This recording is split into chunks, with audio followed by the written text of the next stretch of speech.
صدقات الفطر کی فرضیت اور ادائیگی کا وقت۔ ابن عمر بیان کرتے ہیں رسول اللہ صلی اللہ علیہ وسلم نے 1 صاع کھجور یا 1 صاع جو کا صدقات الفطر ہر مسلمان، غلام یا آزاد، مرد ہو یا عورت، جوان ہو یا بوڑھے پر فرض کیا، اور حکم دیا کہ نماز عید کے لیے جانے سے پہلے صدقات الفطر ادا کر دیا جائے۔ 1 صاع تقریباً 3 کلوگرام کے برابر ہے۔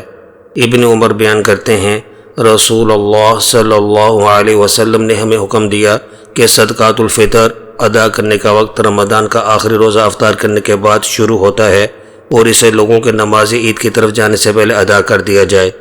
عبداللہ بن عمر رضی اللہ عنہ صدقات الفطر عید سے 1-2 دن پہلے ہی ادا کر دیا کرتے تھے۔